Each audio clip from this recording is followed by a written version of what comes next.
Alright guys, I don't really have anything to make a video on, being I'm still being in jail by my federal government, who won't release disability funds. And I've discussed that on another video. If you watch all my videos, looks like we're gaining a little traction here in my old channel, so I have to make some kind of video to keep the algorithm going until I get money flowing again to buy parts. So I thought I'd do a little overview of the old C3 Corvette.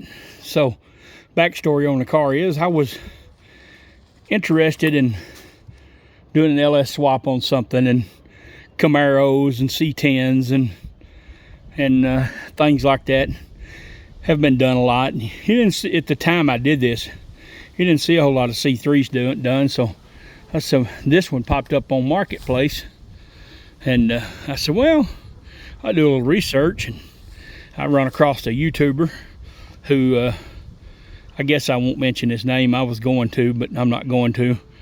But if you mess with C3s and you own YouTube, I'm sure you've run across him, but he buys and sells and parts these cars out. Well, when I started looking at this car, I didn't know it was the same guy. And the ad said all this car needs is a motor, and everything else is here. So I went and looked at it. Of course, seen some things I didn't like, but most of what I didn't like, I would have removed to do the LS swap anyway. And my brother has a salvage yard, so he's got plenty of LS motors.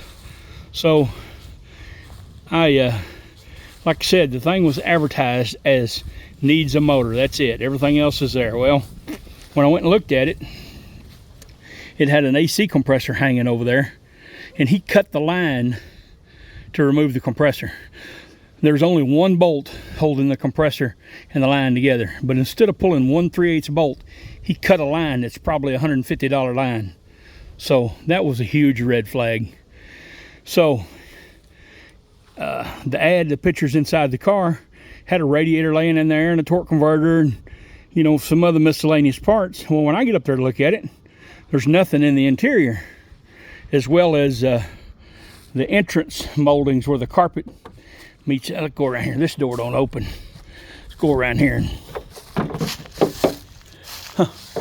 People just leaving what they want on my car, I guess.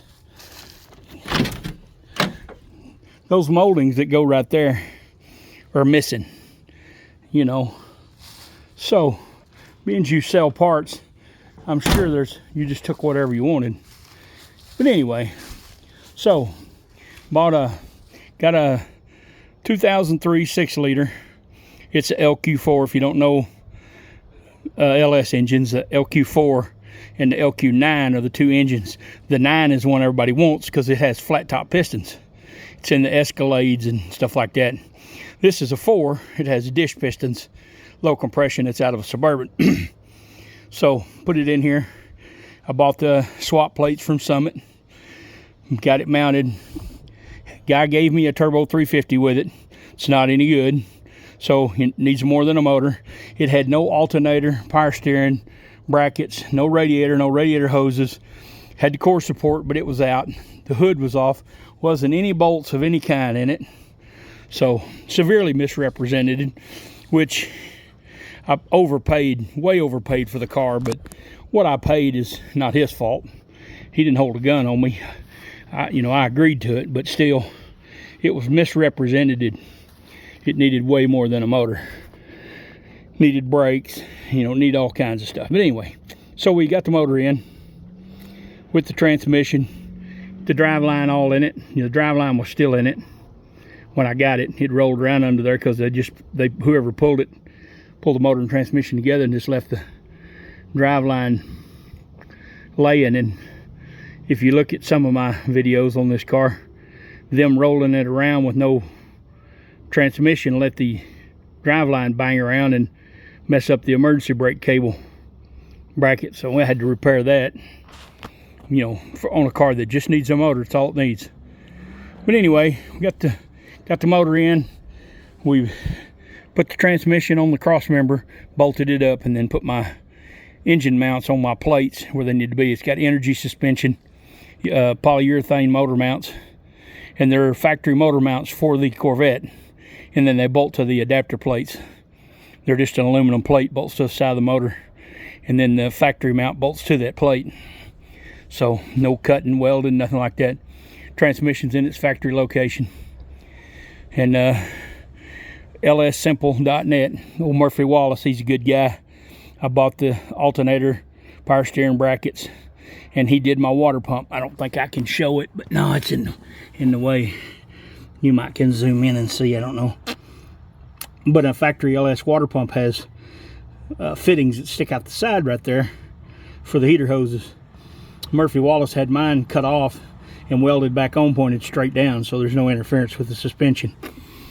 And since he already knew somebody that could do it, I just let him get me a water pump and do it. Because I mean, I could have bought a water pump from O'Reilly's. It's just a truck water pump. Well, it's actually a Camaro water pump, early LS1, I believe. But I could have got one here locally, but I don't really have anybody that can weld the aluminum and do the mods, so I just let him do it. Anyway, so we got it mounted. We got the MSD 6014 box, which controls all your ignition, and got it all hooked up. I put a Holley dual plane intake because that's the lowest intake I could find, and I got the lowest air breather I could find. The hood will shut, but it rubs just a little bit. Not too bad. We'll probably some point put a cowl hood on it, get more clearance. But anyway, core support he did have with it, but he didn't have any brackets, no bolts, no nothing, so I had to dig all that up. Ended up buying the brackets from him, you know, for a car that only needs a motor. So got the radiator from, it was 300 bucks on Amazon, and I just ordered it for a 79 C3. And you know, it's not anything special, it's just a replacement radiator. Had the shroud and the 2 fans on it. So we got all that done, and then we started with the fuel system. And the fuel system, the fuel tank was bad, so we had to put a fuel tank. Got it from Amazon, a kit. Put the fuel tank in it and got it going. Put electric fuel pump back there and got fuel up here. Got it running, and got it full of water. And then we started on the brakes. We did all 4 Lone Star calipers. We also got brake hoses from Lone Star Caliper in the same shipment. They ship you the calipers. They're like $600 for all 4 of them, but they charge you a $300 core charge. So you get your new calipers, put them on the car, put your old calipers back in the box, send them back. You get a $300 core money. So they initially cost you $900, and then when they get your old calipers back, they give you $300 back. So it's $600. I don't remember what the hoses were. And Lone Star Caliper, while I was on hold, they have weather stripping. They have all kinds of parts for these C3s. I didn't know that. I don't think many people know that. So we got brake pads all the way around from O'Reilly's. Got new tires from Discount Tire. Got those on there. Got the brakes all bled, and the back wouldn't bleed right. So I put a master cylinder on it.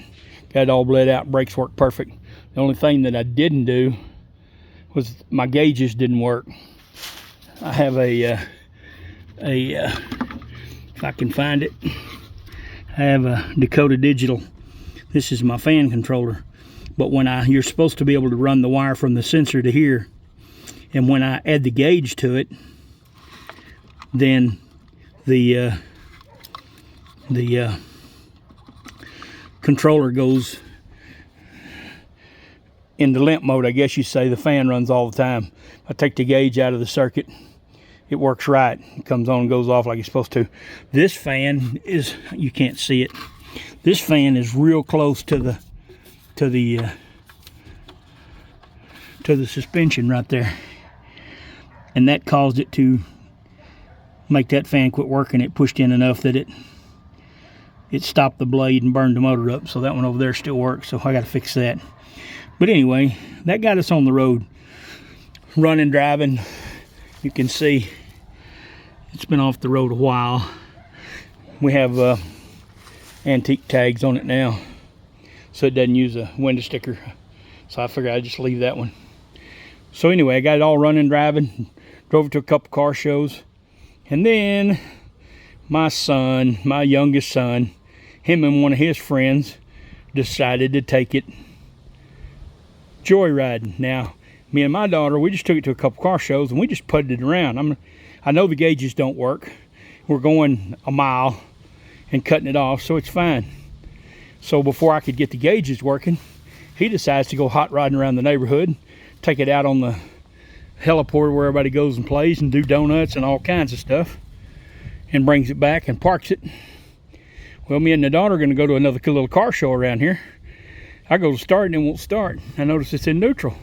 I know she didn't leave it neutral last time we drove it. So I get looking and there's a hose on the overflow on my radiator. Well, I never hooked that up. So I finally figured out what happened. Of course, I asked him, oh no, I didn't do that, He finally fessed up. Well, when I seen that, I kind of knew what happened.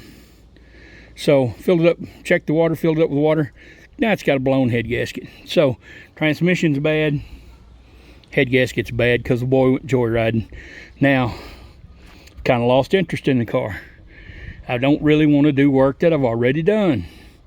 But I did buy a parts car. There's a video on that. And I have a 700 R4 out of that car. It's supposed to be a good transmission. That car quit running. It was a crossfire car and it quit running and nobody could make it run. So the transmission should be good. So we're going to put that in here. And we're going to put head gaskets on it. And at least get it where I can, drive it around, take it to a car show or two, play around with it, clean it up. Then the interior needs work, needs carpet and seat covers and all that kind of goings on. So we'll get I don't know if we'll get around to that or not. Kind of lost interest in this car. I'd like to sell it, but I got so dang much money in it. It's impossible to recoup what I got out of it. So I took the one of my other videos, if you go through the playlist on this car, I took this vacuum hose hooks to the engine. I took a AC pump and hooked to that vacuum line and traced out all my vacuum hoses. The headlight switch, when you turn the headlights on, it supplies vacuum out here to a relay that opens the headlights. There's a canister that holds vacuum and two relays that switch whether they go up or down, and it's controlled by the headlight. So couldn't get it to work. Took the headlight switch apart and I had to wire the vacuum hoses switched. Fixed that. And this headlight over here had a bad vacuum pod. So I ordered this stuff to rebuild both of them. But when I took this one apart, the rod broke off. I couldn't get the end off of it. So I took the one out of the 82, the whole unit, and I hooked it up to vacuum, and it didn't work. So I took the pot off it, rebuilt it, and put it back. So the headlights work with the vacuum like they're supposed to. I did a video on how the system works and how you can diagnose it using a AC vacuum pump, so you don't have to have your car sitting here running the whole time for vacuum. So we got all that did. So all the lights work outside. Most of the dash lights work. None of them worked when we started driving it. The inside's just going to be a ground problem. These cars are plastic. They're not metal, and they're well known for ground issues. Anytime you have an issue with electrical, first thing you do is start running grounds. But so that's kind of the story of that. Battery's no good. I can put a side post battery in it. It'll crank right up and drive, and it just when it gets to operating temperature, it blows the water out of the radiator. So head gaskets, transmission, to be back on the road. I'm getting too old and fat to get under these old cars, so if we ever get paroled from the U.S. government here, where we get some money flowing again, I'm going to buy me a 4-post lift, and I'm going to put it in my yard right there. And I see those lifts have those wheels. You can let it down and it picks it up on the wheels. Hopefully I can roll it in the shop if I need to, or work out here for just, simple jobs. We'll see how all that works out.